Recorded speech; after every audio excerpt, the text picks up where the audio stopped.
कि बैतुल माल वाले तो अभी कहीं गए हुए हैं, तो तू ऐसा कर, जब तू इस गली से जाएगा ना तो सामने वाला दरवाजा उस्मान गनी का है। अब आवाज नहीं निकल रही है। हाँ, अब आवाज कैसे निकलेगी? हम रमजान शरीफ में चंदा भी देते हैं ना, तो साइकिल की तड़ी मोड़ कर घर पे लटका कर रसीदें डाल देते हैं आगे आगे कमरे में। क्यों?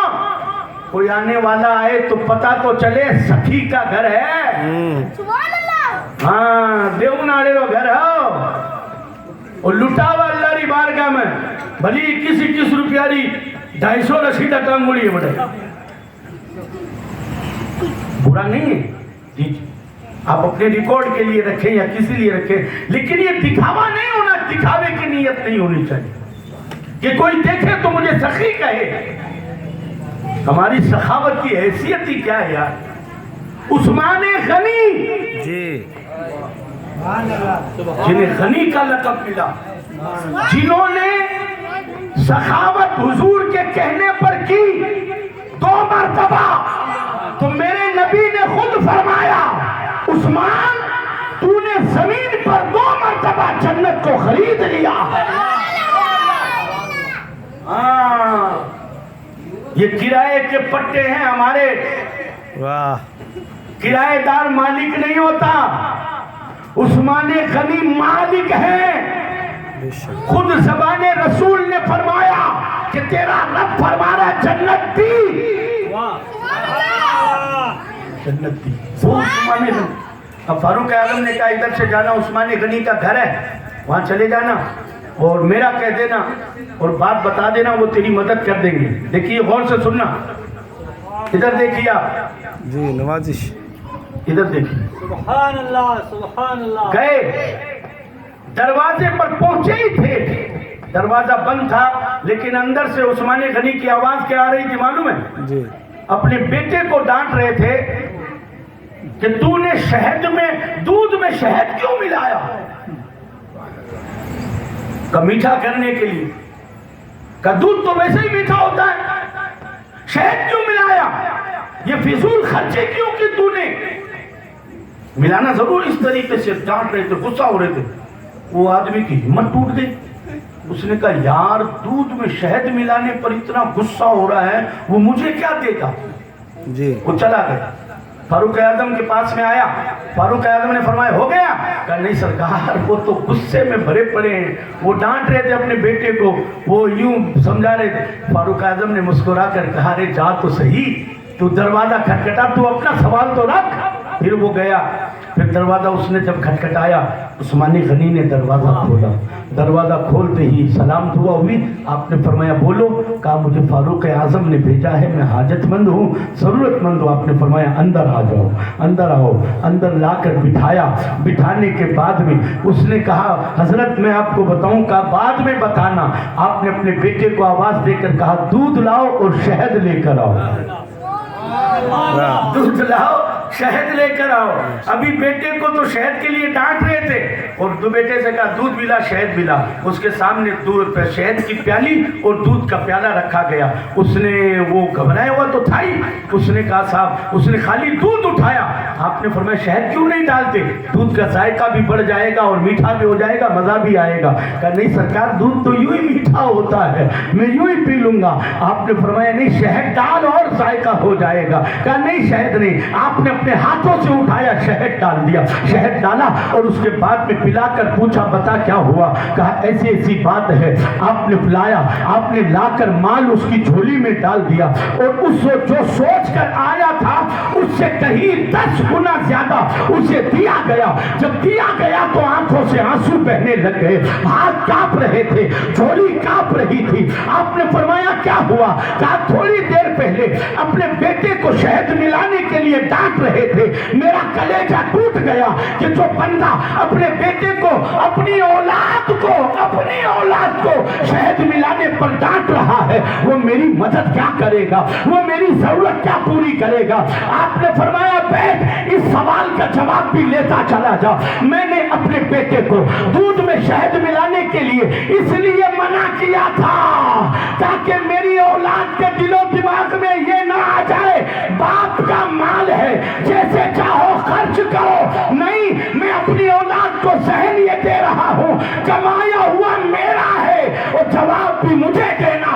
बारगाह।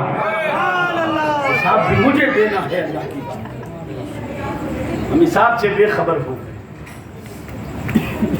हिसाब की अगर परवाह हो जाए ना, गोटियां फिट हो जाए,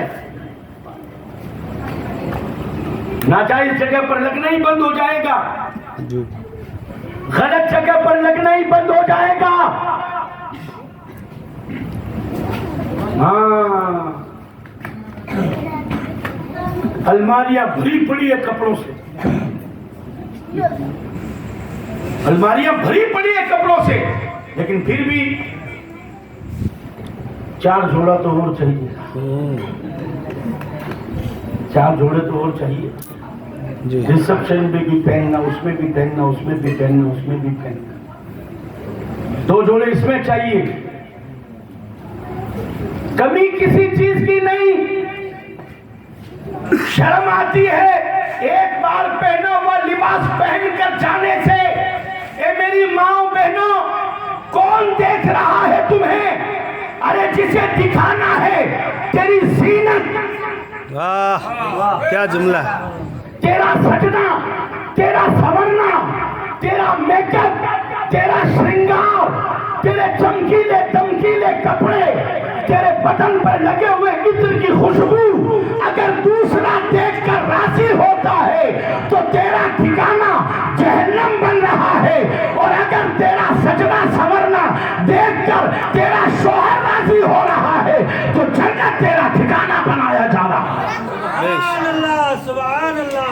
जन्नत तेरा ठिकाना बनाया जा रहा है। कुल लिल मुमिनात यग़दुदना मिन अबसारिहिन्ना व यहफ़ज़ना फ़ुरूजहुन्ना व ला युबदीना ज़ीनतहुन्ना। 18वें सिपारे के अंदर अल्लाह तबारक व तआला ने फरमाया, महबूब आपके दो इन मोमिना औरतों को, मेरी उम्मत की औरतों को, मोमिन औरतों को आप फरमा दीजिए, यग़दुदना मिन अबसारिहिन्ना, अपनी नजरें नीची रखे,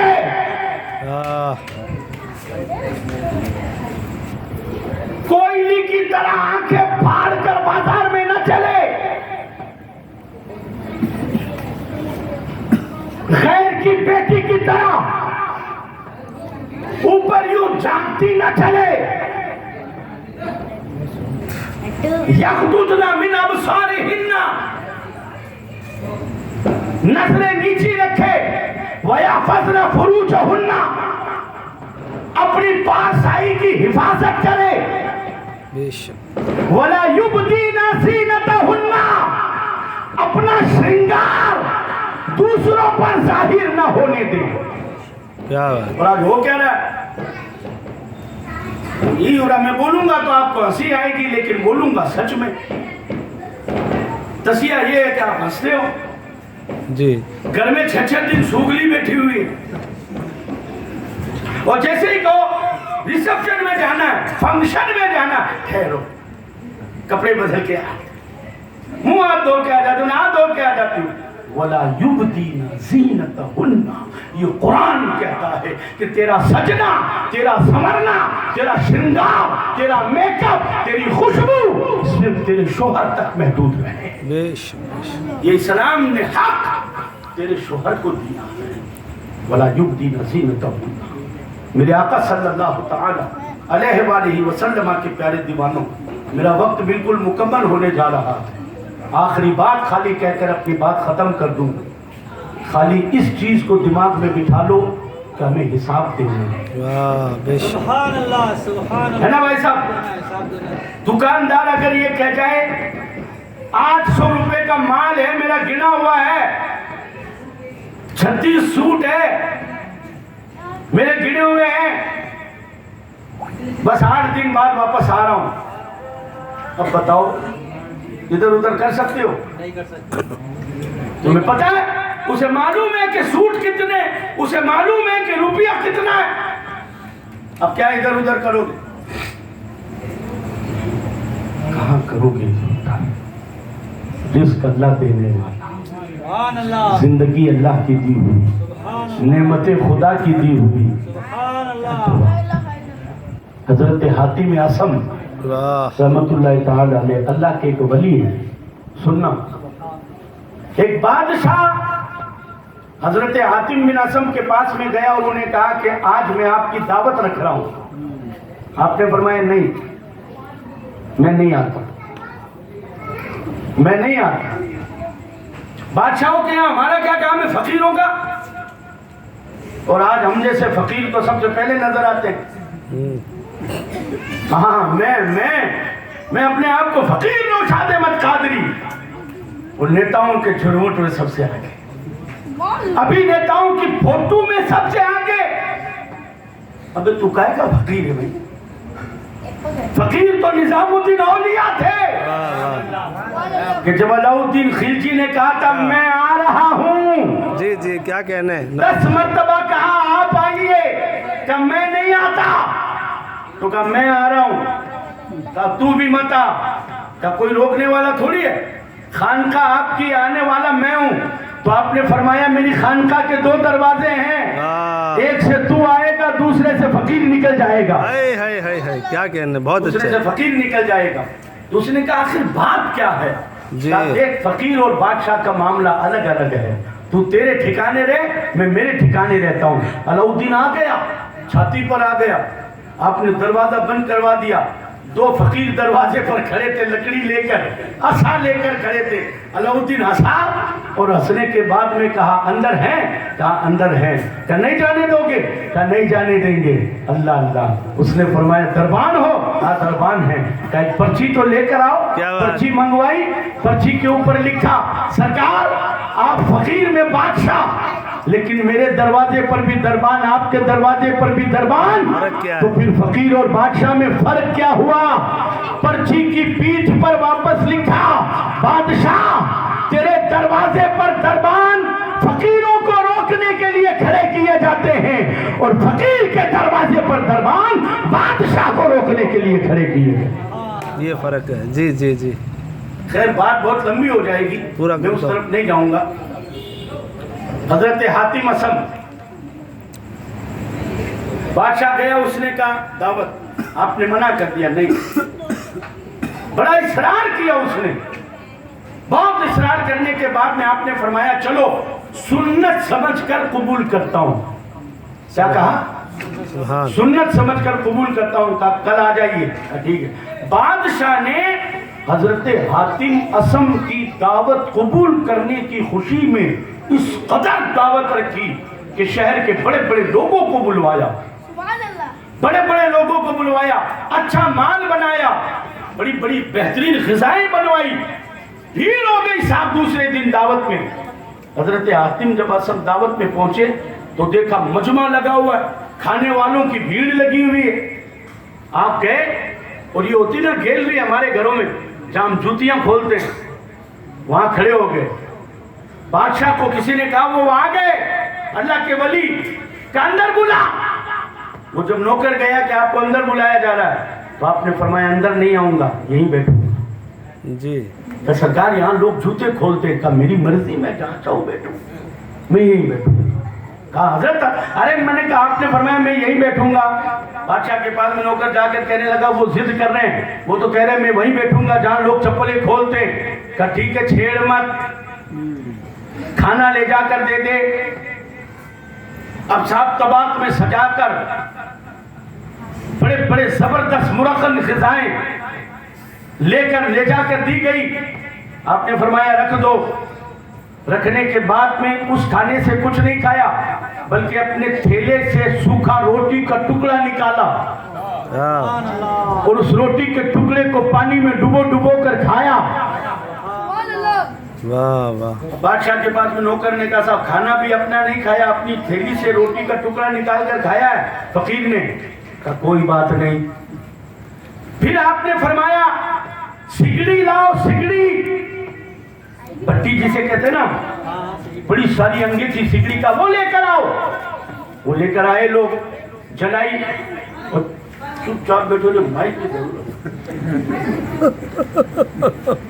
दुरूद पढ़ी, अल्लाहुम्मा सल्ली अला सय्यिदिना शफीना मौलाना मुहम्मद व अला कुका कुकिना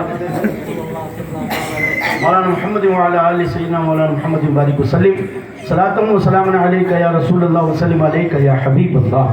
तब आपने फरमाया अंगीठी लेकर आओ। अंगीठी लाई गई, उसे आग में जलाया गया, कोयले लकड़ियां जलाकर गर्म हो गई अंगीठी।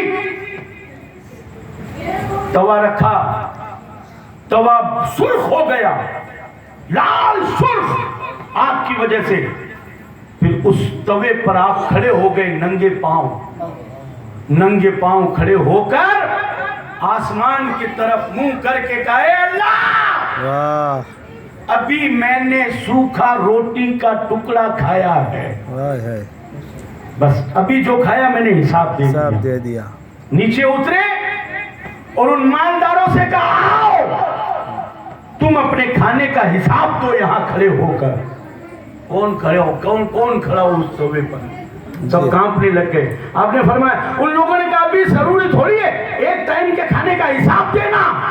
आपने फरमाया, नादानो, एक टाइम के खाने का हिसाब जब इस तवे पर खड़े होकर नहीं दे सकते, तो जब सूरज सवा नेज़े पर होगा, जमीन तांबे की तरह तप रही होगी, पिघल रही होगी खोपड़ियां, उस वक्त तुम अपने खानों का हिसाब, अपने पिए हुए का हिसाब, अपने खर्चों का हिसाब, अपने कमाए हुए का हिसाब, अल्लाह के दिए हुए का हिसाब कैसे दोगे? जब एक वक्त के खाने का हिसाब नहीं दे सकते, तो जिंदगी भर की कमाई का हिसाब कैसे दोगे?